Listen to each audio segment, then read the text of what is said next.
Estás escuchando El Viajero Accidental con Luz Picos y José Luis Conde del viajeroaccidental.com en radioviajera.com. Fly me to the moon, let me play among the stars, let me see what spring is like on Jupiter and Mars.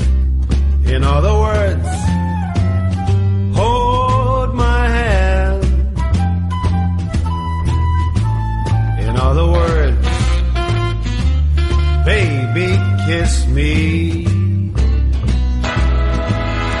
Fill my heart with song. Hola amigos del Viajero Accidental en Radio Viajera. Hoy tenemos de nuevo con nosotros a Mar y Aitor, que dirigen el blog Pasaporte a Wonderland. Mar y Aitor son grandes amigos nuestros y esta es su segunda colaboración con el Viajero Accidental, porque en la temporada 2 de Radio Viajera nos llevaron a su gran viaje por Etiopía. Aquel recorrido por Etiopía nos introdujo a los viajes de Pasaporte a Wonderland, un blog de viajes que nos encanta. Nos gusta por su estilo, por sus audiovisuales y por sus destinos. Y está claro que a Mar y a Aitor lo que les gusta de verdad son los grandes viajes, puesto que hoy nos llevan muy al norte.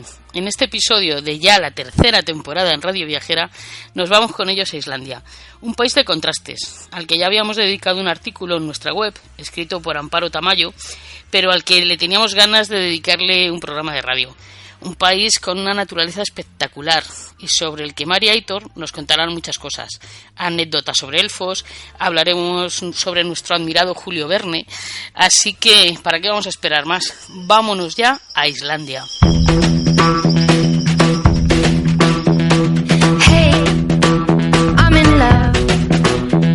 My fingers keep on clicking to the beating of my heart. Hey, I can't stop my feet. Ebony and ivory and dancing in the street. Hey, it's 'cause of you. The world is in a crazy, hazy hue. My heart is beating like a jungle. Hola Mar, Aitor, ¿qué tal estáis? ¿Dónde os encontramos hoy? Hola Luz, buenos días. Estamos muy bien, buenas. Estamos en Guipúzcoa, en Legazpi, Ajá. en la provincia de Guipúzcoa. O sea, que bien. ¿Qué tal tiempo tenéis por ahí? Soleado y fresquito, yo creo que como en el resto de España. Sí, bastante. Yo aquí vivo en las montañas y las montañas de aquí están blancas y hace un ambiente bastante fresco en la calle, pero el cielo azul. Ah, qué bonito.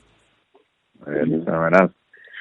Pues hoy vamos a volver a un viaje de los que hay que hacer mucha preparación porque es un recorrido largo, hay que documentarse mucho, porque hoy nos vais a llevar nada menos que a Islandia. Entonces os queríamos preguntar lo primero, que de dónde viene la idea de un viaje tan lejos, tan al norte. Sí, Islandia. Siempre todos estamos fascinados por ir a Islandia. Está siempre en la lista de destinos de todos los viajeros y desde luego desde el punto de vista de naturaleza y de geología es impresionante. Entonces siempre ha estado ahí y nunca llegaba el momento, por eso de que piensas de que a lo mejor hace frío, pero llegó el momento y lo recomendamos totalmente. En un principio tampoco pensábamos ir ese año a Islandia, no estaba en nuestro ranking. Tenemos un ranking de posibles viajes que vamos cambiando día a día y ese año estábamos muy calientes para ir a Irán, pero justo cuando el atentado de Madrid o de París estábamos juntos y dijimos, este año no vamos a Irán.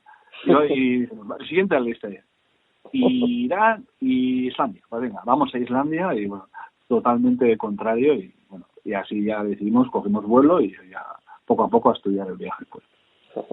¿Es complicado planear un viaje así? Pues estamos hablando de un viaje largo. Contadnos un poco de la logística desde España y en destino para que la conozcan nuestros oyentes. Sí, bueno, a ver, lo primero que hay que hacer es comprar el vuelo. Entonces, bueno, hace un par de años había menos opciones, ahora está bastante más fácil.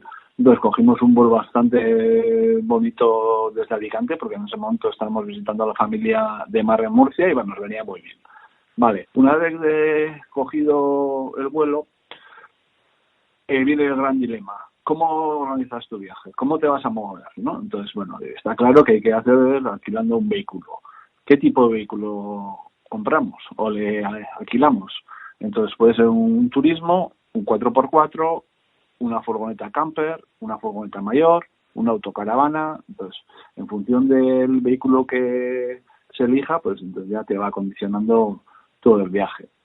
Entonces, bueno, nosotros ya, pues, viendo un poco, ya decidimos que tenía que ser un vehículo y dormir en hostales o hoteles o Airbnb. Bueno, eso hablaremos más adelante.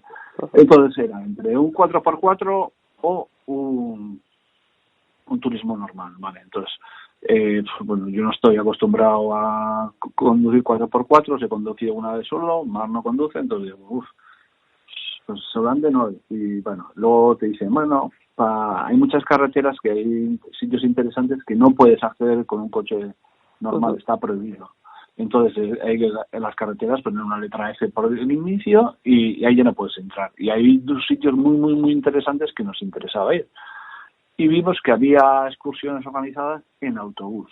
Autobús 4x4 que cruzaban ríos, subían pedregales, era increíble. Entonces, cogimos un coche normal y las 4 excursiones, o 2 excursiones principales, hicimos en viajes organizados.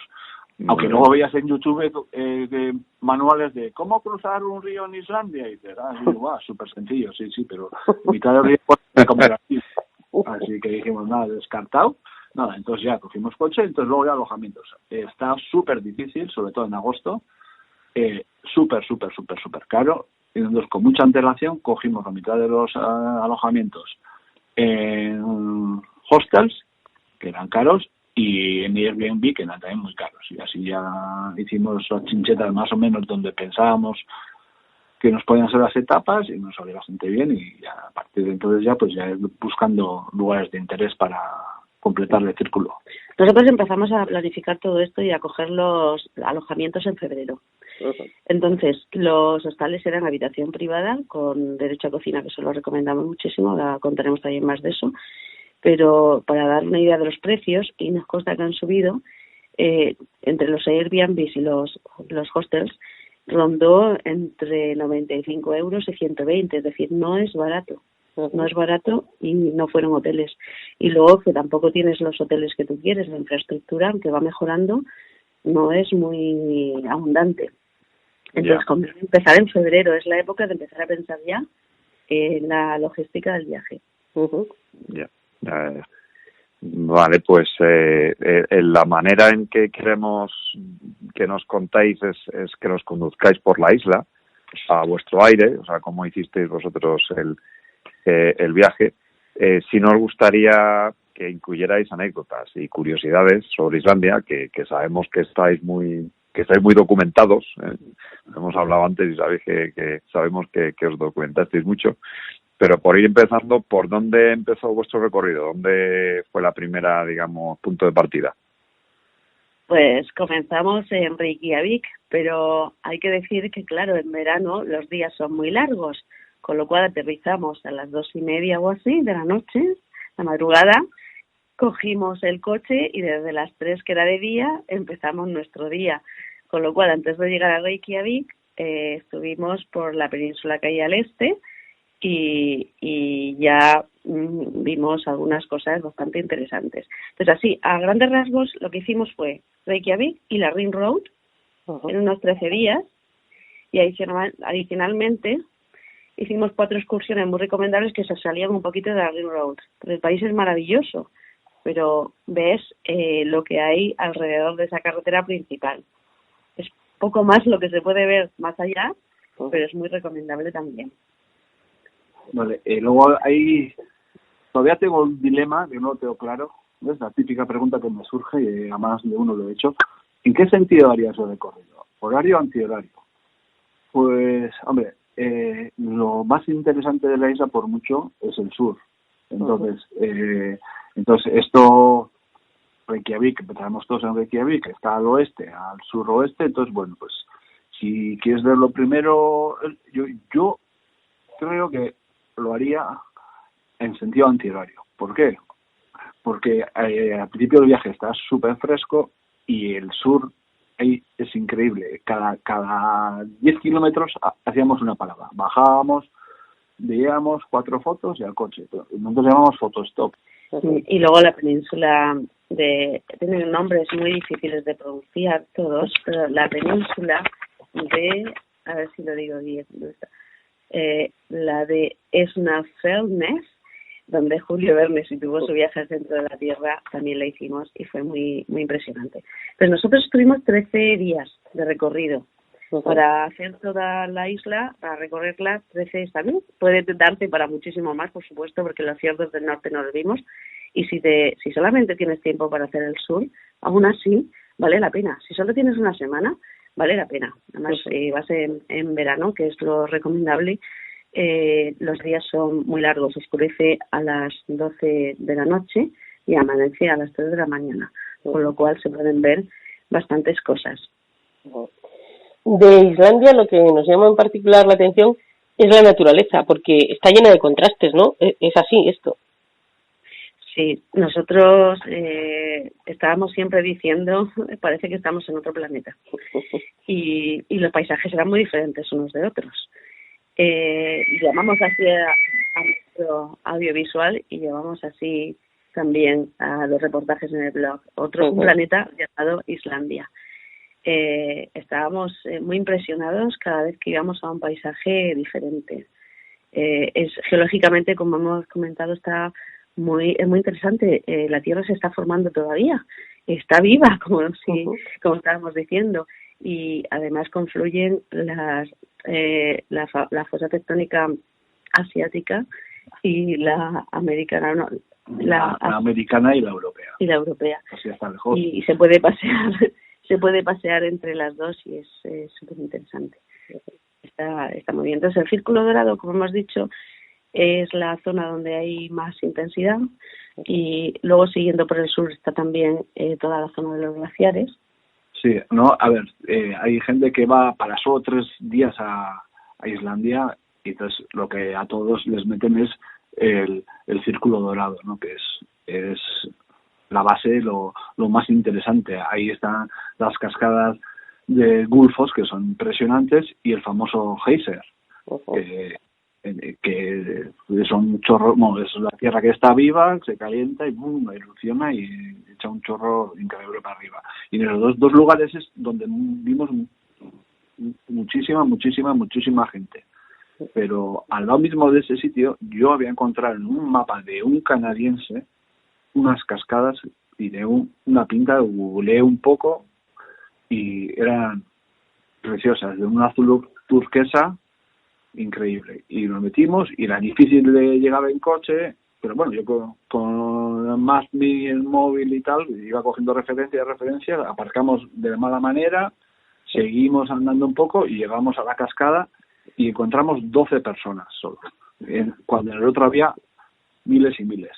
Y siguiendo río abajo había otras 2 cascadas más a medio kilómetro, y a otro medio kilómetro la tercera, y solo encontramos una persona, y es para mí es el sitio más chulo que hemos visto en Islandia, y lo recomendamos. Entonces, bueno, luego ya nosotros tenemos un mapa súper detallado que cualquiera que lo descarga tiene abundante información de cualquier punto con la toponimia, con una explicación, con un enlace directo a nuestro blog y una foto, y además si le da el botón el GPS del coche le va a llevar hasta el mismo sitio. Así que también nuestros secretillos los hacemos públicos.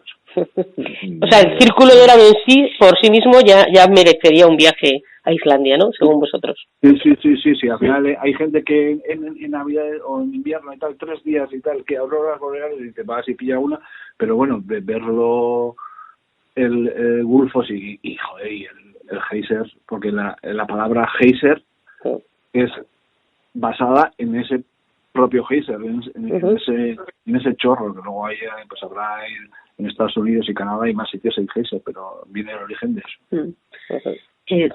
Sobre las auroras boreales es casi imposible verlas en verano.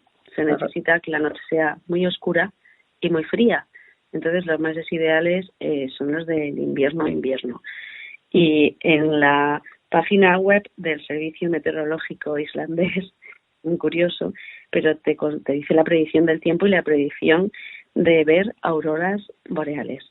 Con esto nosotros, claro, no las hemos visto, así que nos queda un viaje, nos queda la vuelta pendiente, aunque debe hacer muchísimo frío.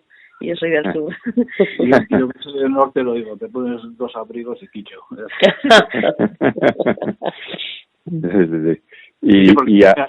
Perdona, hay una anécdota a cuenta de ella es del sur, y entonces os hemos comentado que empezamos el viaje desde Murcia. De Murcia a Alicante fuimos en coche, íbamos a la autopista, y el termómetro del coche en mitad de allá marcaba 43 grados. Como ha dicho Mar, llegamos a Islandia a las 3 de la mañana, a las 2:30, a las 3 cogemos el coche, miramos el termómetro del coche y marcaba 3, o sea, en menos de 10 horas, 40 grados menos.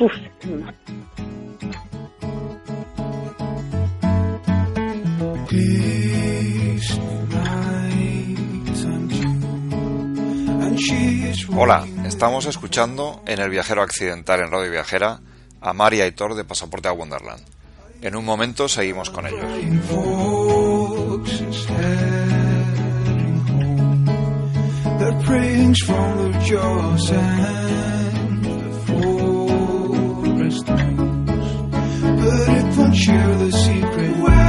Y desde ahí, desde el Círculo Dorado y el glaciar, desde ahí, ¿qué dirección tomasteis? ¿Cómo seguisteis, no? Que seguisteis hacia el este, ¿no? Según nos decíais. Sí, eso es, fuimos hacia el este, entonces ya después de hacer el Círculo Dorado, entonces ya fue la primera excursión que teníamos pensada. Entonces, bueno, a ver, el Círculo Dorado, el Ring Road, es una carretera que básicamente va casi por la orilla, porque luego el interior de Islandia es un inmenso glaciar que es inaccesible y en otros sitios solo por 4x4. Entonces nos tocó hacer la primera excursión que nos llevó tiene un nombre largo, Landalaugar, más o menos, y ahí pues fuimos varios 100 kilómetros así en autobús por caminos de tierra.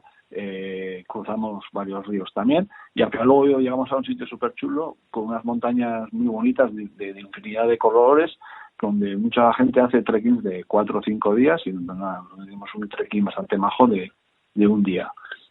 Y luego pues cuando terminamos el trekking llegamos a la base donde se había dejado el autobús, y había una pequeña poza con agua caliente, y ahí pues un bañito, pues cuando hacía afuera casi menos 10 grados, el agua estaba casi a 30, y es curioso, estábamos todos allá con el gorro de lana en la cabeza y con el bañador.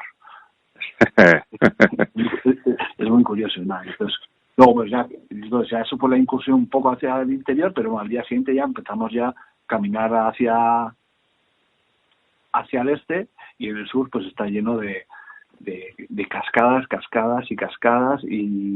y basalto y erupción y volcanes y glaciares. O sea, los glaciares, es que es impresionante, porque el glaciar que se ve tiene 10 lenguas. El glaciar más bonito desde mi punto de vista es el Perito Moreno, pero es que era pequeñísimo comparado con la inmensidad de estos. Entonces nosotros fuimos a Jökulsárlón, por ejemplo, que es el típico que se hace, es una laguna, y hay una excursión muy recomendable que es vehículo anfibio por la laguna. Ajá. Y es muy bonito. Y luego es que los témpanos de hielo van a parar al mar. Esto no lo había visto nunca. Y no sé si ocurre en otros glaciares, no los conozco. Uh-huh. Y es muy impresionante. Esta es una de las cosas a destacar también del viaje. El vehículo anfibio también es muy curioso, porque al final es como un barco, pero tú coges el barco a 1 kilómetro del lago, así que vas por la carretera con las ruedas, llegas a la orilla y ¡zup!, te metes dentro del agua. Es un vídeo bastante chulo y gracioso de cómo funciona este. Sí. Nosotros tenemos una curiosidad, Aitor, que es que cómo es eso de que ya no es delito matar vascos en Islandia. Qué tranquilidad, cuando le diga que... ¡Qué escalofríos!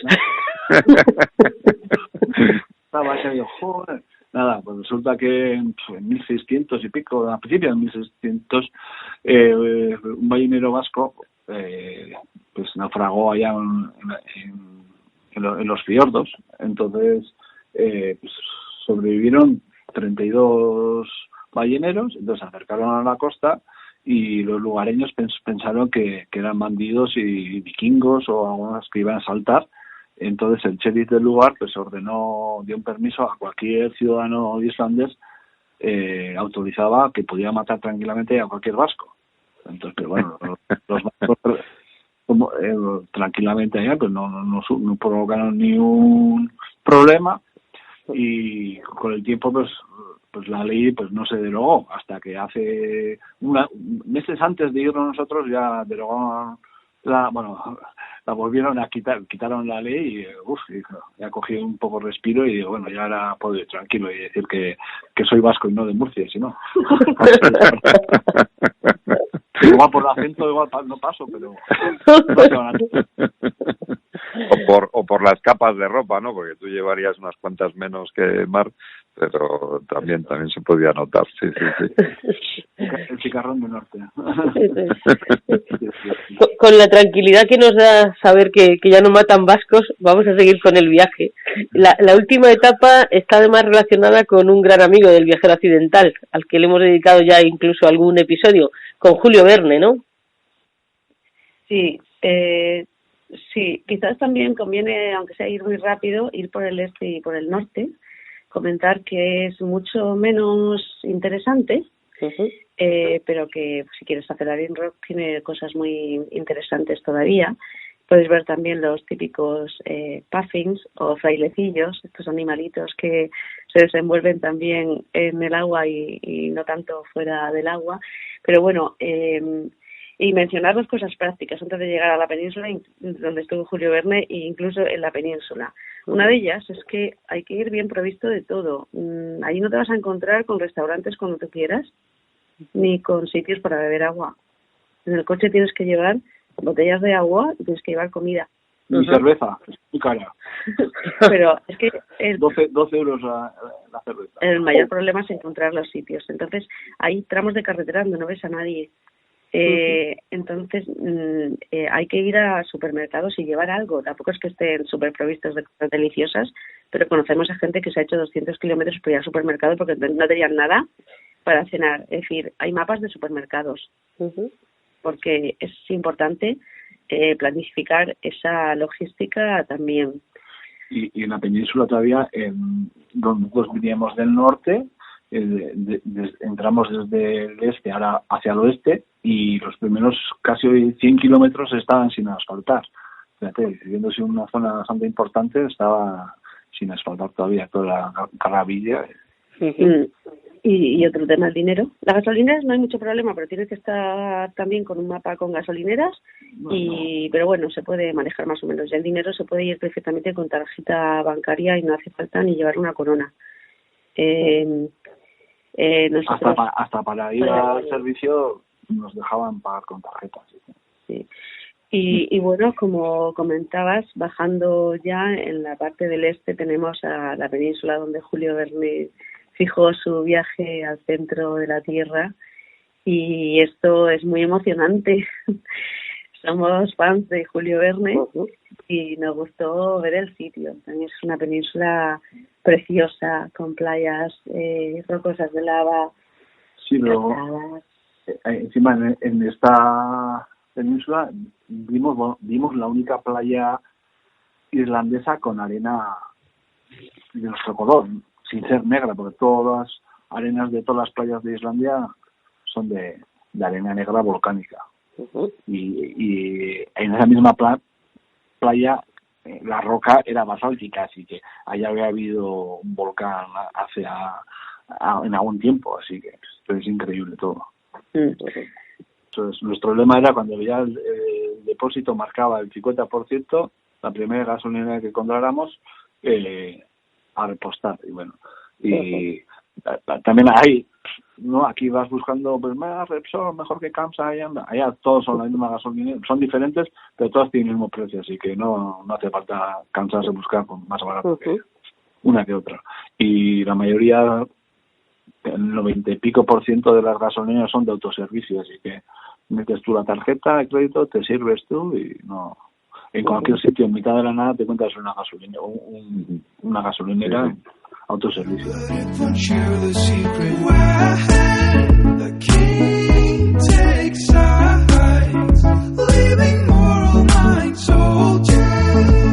Hola, estamos escuchando en El Viajero Accidental en Radio Viajera a Mar y Aitor de Pasaporte a Wonderland.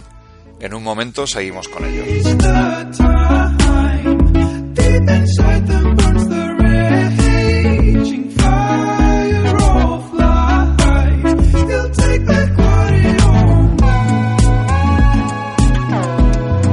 Y la península está de donde Julio Verne ubicó el viaje al centro de la Tierra, ¿está más o menos preparada para la visita o sigue siendo también algo completamente, digamos, salvaje o virgen que se visita por tu cuenta? ¿Está organizado? ¿Cómo funciona?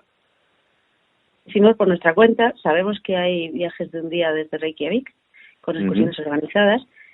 Cuando decimos que había sitios con turistas, era muy fácil de ver todo, es decir, no había tantos turistas como lo que estamos acostumbrados nosotros a ver.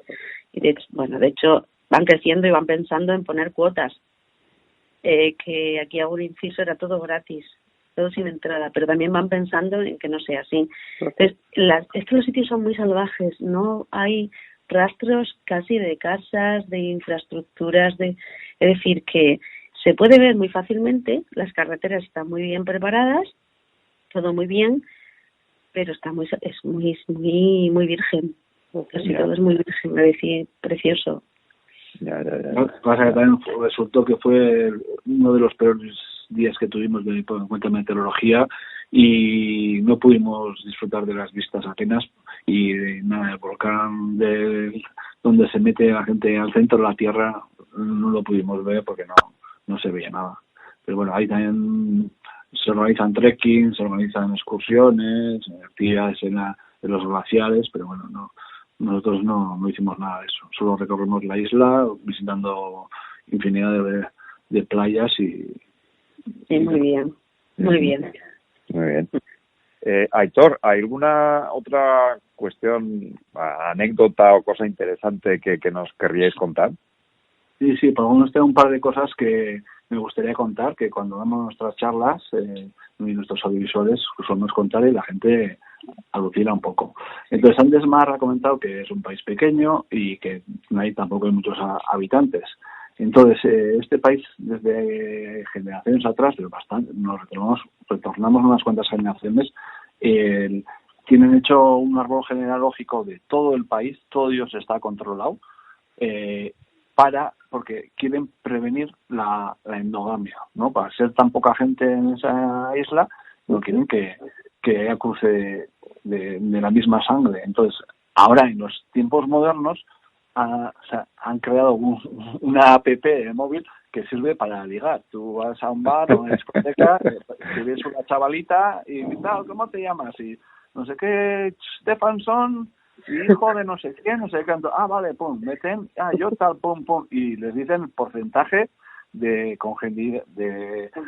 consanguinidad que tienen. Entonces, si tienen ya a partir de cierto punto, pues ya saben que agur Benur y contigo ya no tengo nada que hacer. Si te he visto no me acuerdo. y si no, venga, y si es así, venga, al lío. Sí. Qué bueno. Sí. Y luego, no hemos hablado del país, que este es una potencia geotérmica. Hemos comentado que la Tierra está viva, entonces está todo el tiempo en ebullición. Entonces contaremos con un montón de fumarolas y volcanes y geysers y emana agua caliente, que de estos lugares se transporta el agua hasta las grandes ciudades. Por ejemplo, a Reykjavik lo canalizan ese agua caliente desde más de 100 kilómetros, parte a una temperatura muy elevada y entonces cuando llega a los hogares llega a cierta temperatura sobre los 67 grados y entonces tú en casa abres la ducha o el grifo de agua caliente y ya sale viene caliente desde la cañería, no tienes que usar ni una caldera ni nada. Y luego pues es como es agua de azufre, pues te huele un poco. Entonces te duchabas y te estás duchando para quitar un poco la mierdilla y hueles a huevo podrido, pero bueno, o sea, es curioso. Entonces, y eso es todo gratis del Estado. Y lo mismo pasa con la calefacción. Ese mismo agua que viene desde los manantiales calientes llega a tu hogar, calienta los radiadores y tú tienes calefacción gratis todo el año. Y luego ves así en invierno tienen las ventanas abiertas por el calor que tiene de la naturaleza de la tierra, y todo eso pues gracias a la propia tierra, que es muy rica, y el país, el gobierno pues les da agua caliente. Y sí. Hablando del país también, fíjate que comentaba que es un país pequeño y es un país súper seguro, casi no hay policías. Y hay una tranquilidad, no hay terrorismos, no sé si hay una cárcel pequeña, pero no sé cuántos. 120 presos en todo el país y la mitad son políticos, así que fíjate, imagínate. Y estábamos en una antigua universidad súper pequeña, un pueblo muy pequeño, no tendrían 20, 30 habitantes, y encontramos un cochazo enorme.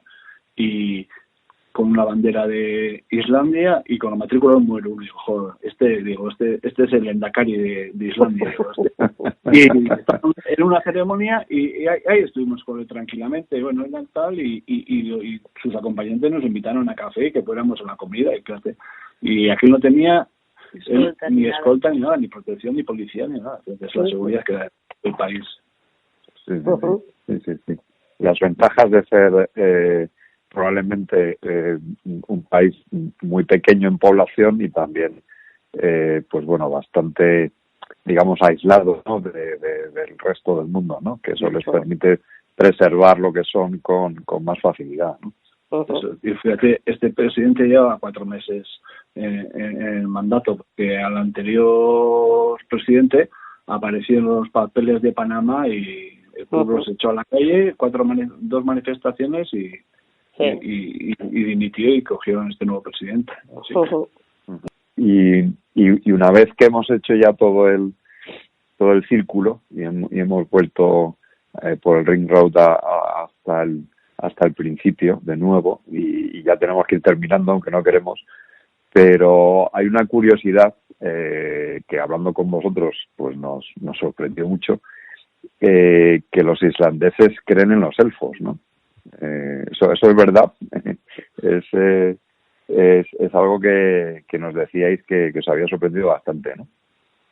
Sí, pues es algo que está muy presente en su cultura y según encuestas parece ser que el 54% de los islandeses no niega la existencia y el 5% dice que los ha visto. Entonces viven en alta montaña, son estos personajillos míticos y mágicos con orejas alargadas y bueno, pues viven en rocas, aunque algunos también viven en la capital y todo esto, pero bueno, son buenos a no ser que los humanos les molesten. Entonces hay una anécdota que cuentan ellos continuamente que es bastante reciente. Dicen que en 1930 en el sur de Reykjavik había un proyecto de hacer una carretera que implicaba la destrucción de una colina donde se suponía que vivían los elfos y que tenían además una iglesia ahí. Entonces, una y otra vez se rompían las máquinas y se dejó.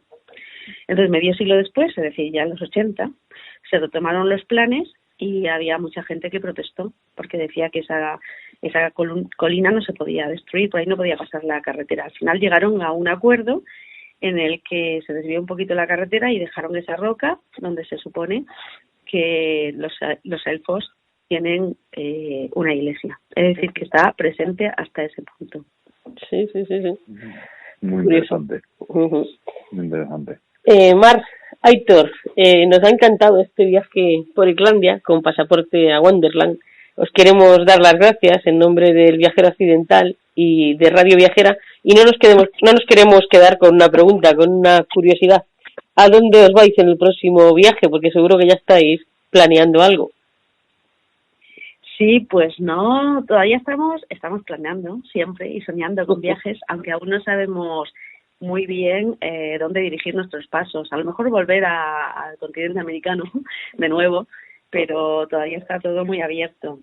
Pero eso, ya sabes, puede cambiar de un día para otro, porque como si pasamos de Irán a Islandia así de repente, pues podemos irnos a cualquier otro sitio. Pero bueno, tenemos una lista grande y necesitamos 3 vidas para ver todos los sitios. Así que, y puede ser que a lo mejor también incluyamos otros destinos. Acaban de nombrarnos embajadores de Biosfere, que es un organismo internacional de turismo sostenible, y bueno, va muy de acuerdo con nuestros valores. Sin darnos cuenta, vemos que hemos ido en línea. Y nos hace mucha ilusión porque está patrocinada por UNESCO, la Organización Mundial del Turismo, el Programa de Naciones Unidas para el Medio Ambiente, la Unión Europea. Y bueno, es posible que también algún destino que no teníamos pensado lo incluyamos a raíz de esto. Pero pues eso, soñando con nuestra lista y ver dónde vamos próximamente. Y enhorabuena por ese reconocimiento. Muy bien. Exacto. Gracias. Nos alegra mucho que tengáis ese reconocimiento y nada, igualmente pues lo que queremos es volver y seguir hablando con vosotros y compartir vuestros viajes.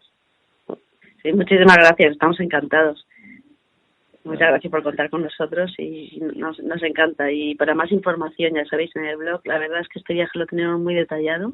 Tenemos muchas más curiosidades, tenemos los mapas, los itinerarios y muchos consejos que ayudarán a los escuchantes a preparar el viaje. Sí, pero nos han dicho gente que ha ido a Islandia después de visitar nuestro blog que el mapa que he comentado antes que ha sido lo mejor que han visto en mucho tiempo y que no han necesitado ni guías, ni GPS, ni estudiárselo, ni nada. Con solo seguir casi nuestras chinchetas, se han hecho un viaje estupendo. Es que bueno, si sirve para otros, fenomenal. Esa es nuestra intención.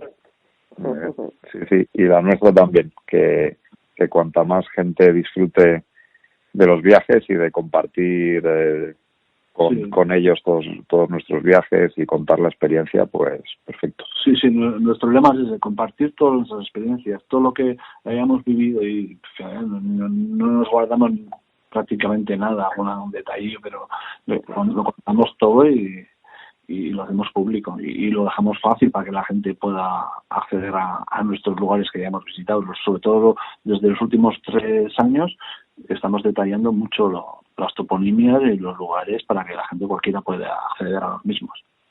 Es uno de los eslóganes del viajero accidental. Recorre el mundo y cuéntalo. Exactamente.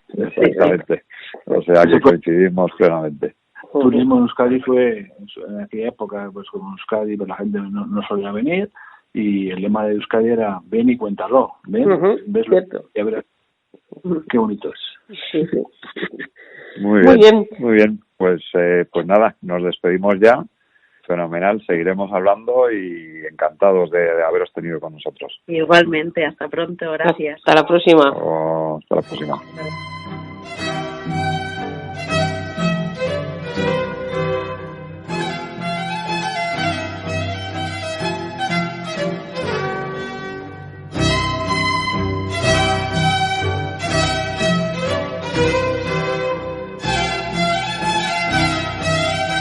Llega el momento de los turistas con puñetas, con José Juan Picos. Esta sección que ya vuela sola en los mini podcasts que salen cada semana y que han superado ya de largo las 1000 descargas en iVoox. Está claro que os gustan, así que vamos con ellos. Hola José Juan, ¿a quién nos traes hoy?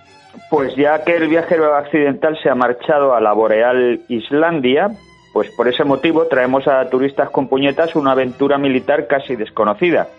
15.000 soldados españoles marcharon a Dinamarca en 1807 en apoyo del bloqueo napoleónico a Gran Bretaña. Y lo cuento porque en aquella época Islandia pertenecía a la corona de Dinamarca. Considerar a los granaderos, húsares y artilleros del ejército napoleónico como una alegre parranda de civilizados turistas en su gran tour sería más que una frivolidad. Sin embargo, cuando recuerdo la famosa sentencia de Napoleón en Guiza, desde lo alto de esta pirámide 40 siglos os contemplan, ya no me quito de la cabeza la imagen de un tipo con tricornio y un palo de selfie en la mano, a cuya espalda posa con sonrisa de lobo su guardia mameluca. También es verdad que cuando el emperador mandó invadir la península, sus oficiales traían en los petates una guía turística de la época. Me refiero a Viaje por España en los años 1786 y 1787, del reverendo anglicano Joseph Townsend, obra publicada en 1791 y famosa por su objetividad y rigor. Puedes saber más de Townsend en mi último libro, Brexit con puñetas, ingleses por España en tiempos de Maricastaña, disponible en Amazon. Y no olvidemos que, como cualquier turista con planes exóticos, el emperador mandó vacunar a sus soldados en 1805.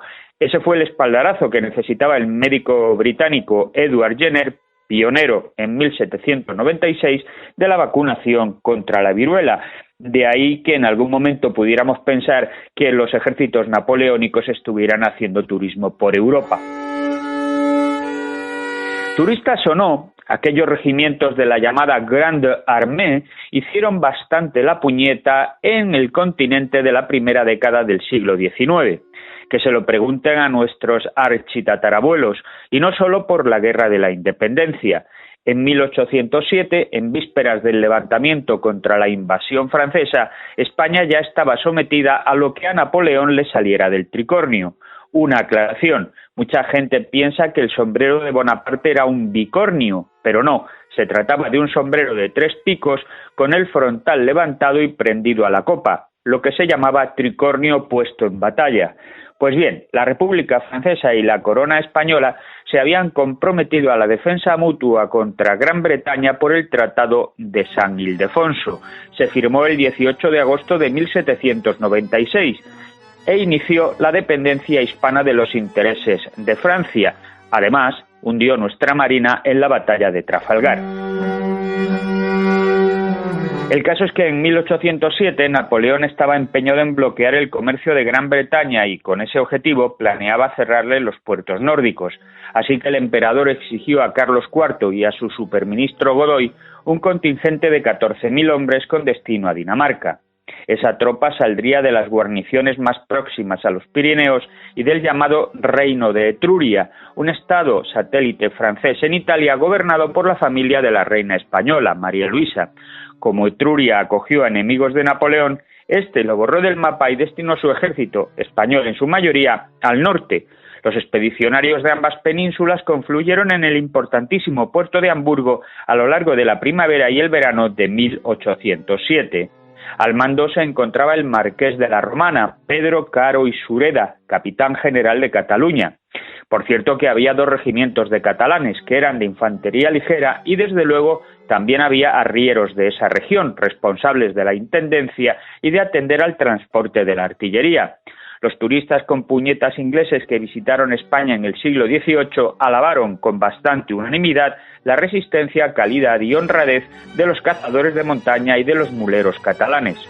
Como era tradición en la milicia española, muchos expedicionarios marcharon junto a sus esposas, que sumaban 116, y junto a sus hijos, en número de 69. En los grabados de la época los representan a lomos de mulas y asnos o subidos a un carro típico, la tartana. El cuerpo expedicionario ibérico atravesó Francia, mientras que el itálico se adentró en el ya desaparecido Imperio Romano Germánico a través de Baviera y Westfalia, estados barrera de Napoleón ante la amenaza de austríacos, prusianos y rusos. Poseemos una documentación abundante y fiable de cómo eran aquellos soldados españoles gracias a los hermanos Christian y Cornelius Sur, que los dibujaron y grabaron con lujo de detalle y color. Los Sur los retratan muy morenos, con grandes patillas y obviamente con abundancia de barretinas y alpargatas, pero sobre todo les llama la atención algo que los daneses aún no habían visto: cigarrillos. Y es que en España ya se usaba por entonces el papelillo para liar la picadura. Fueron los catalanes los primeros en manufacturarlos, por lo que se conocía como papel Barcelona. De ahí que aquellos soldados fueran dibujados echando nubes de humo por la boca. Pero también tenemos fuentes literarias que nos hablan sobre todo de su comportamiento. El geólogo español Carlos de Gimbernat, becado por el rey para estudiar en Baviera, calificó de siniestro el aspecto de aquel cuerpo expedicionario. Los soldados juraban como enloquecidos, prestos a cualquier diablura, aunque estuvieran bajo la influencia de sus capellanes y viejos capitanes. Algunas de esas diabluras eran atacar a carreteros, saquear bodegas y tirar de navaja con los franceses por un quítame allá esas pajas. Tengamos en cuenta que para completar los regimientos se echaba mano de carne de presidio y taberna y que los oficiales franceses no siempre cumplieron con su obligación de alimentar a sus aliados. En cambio, la tropa española recibió elogios de los mandos napoleónicos. El mariscal Bernadotte, general en jefe de los invasores, afirmó que entraría con los españoles en el mismo infierno y que echaría al diablo de su casa. El rey Maximiliano de Baviera sentenció que a la vista de gente tan aguerrida comprendía las grandes hazañas de los ejércitos de Carlos V.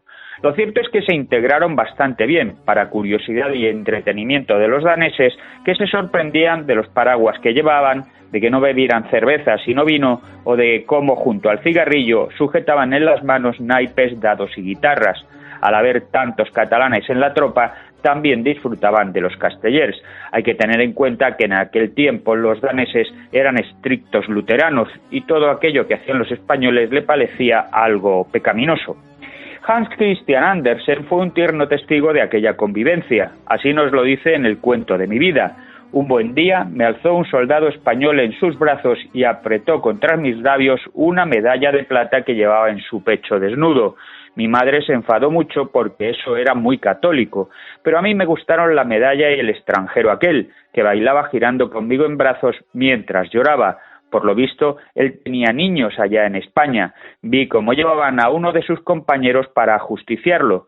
Muchos años más tarde, acordándome de aquello, escribí mi poemita El Soldado, que se hizo popular en Alemania y fue incluido en sus himnos militares como algo genuinamente alemán. ¿Y cómo y cuándo regresaron aquellos turistas hispanos a la península? Pues malamente y un año después. En mayo de 1808 empiezan a llegarles noticias del alzamiento contra los invasores franceses, que en ese momento eran sus aliados. La mayoría del cuerpo expedicionario se mantuvo leal a Carlos IV y a su familia, porque fue dispersado en una docena de guarniciones por toda Dinamarca. Pero entonces intervienen los británicos, a los que pide ayuda el marqués de la Romana. 9.000 españoles se rebelan contra sus antiguos aliados y consiguen reagruparse y embarcar en naves inglesas. En octubre de 1808 llegan a Cantabria. 5.000 de sus compañeros son retenidos por los daneses y entregados a Francia. Serán empleados en la desastrosa campaña de Rusia y nunca podrán volver a casa.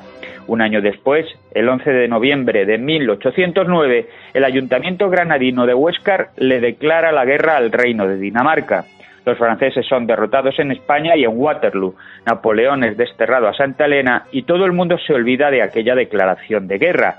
Hasta que en agosto de 1981, el investigador Vicente González Barberán descubre el documento en los archivos municipales de Huéscar. Con toda urgencia, el ayuntamiento y la embajada de Dinamarca sellaron la paz entre las dos potencias 172 años después. El 11 de noviembre de 1981. Miles de turistas escandinavos respiraron aliviados al darse cuenta de que podrían haberse achicharrado en campos de concentración en medio del desierto de Almería en vez de broncearse en las playas andaluzas. Vamos, que la guerra de los 100 años a su lado podría haber sido un quítame allá esas pajas. Una miniatura. Muy bien, José Juan, muy divertido y muy interesante. Una vez más. Bueno, me alegro de que así os parezca. Pues nada, en 7 días volvemos a escucharnos. Nos vemos. Chao.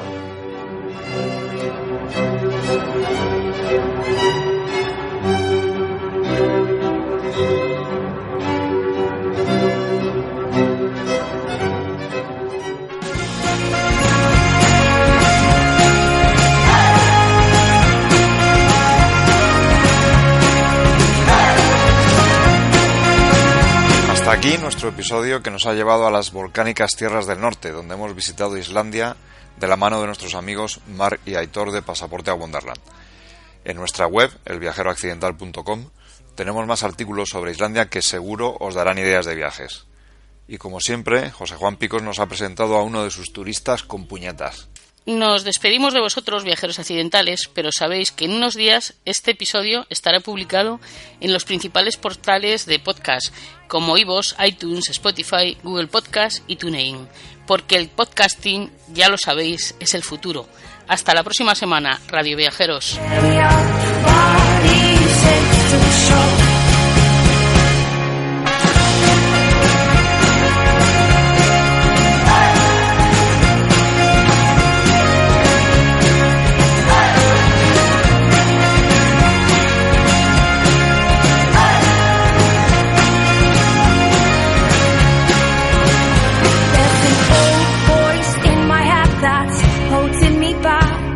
Well, tell her that I miss our little talks.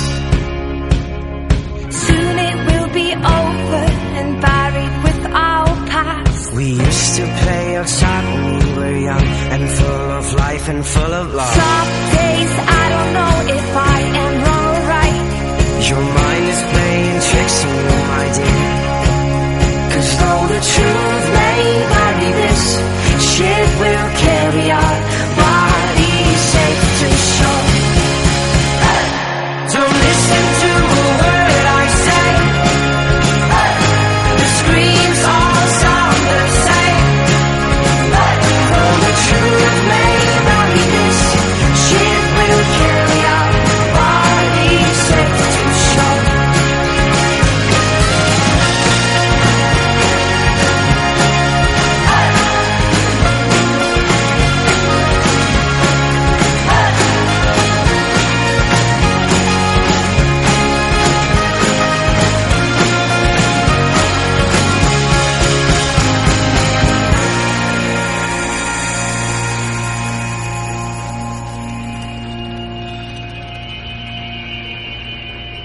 You're gone, gone, gone away. I watched you disappear.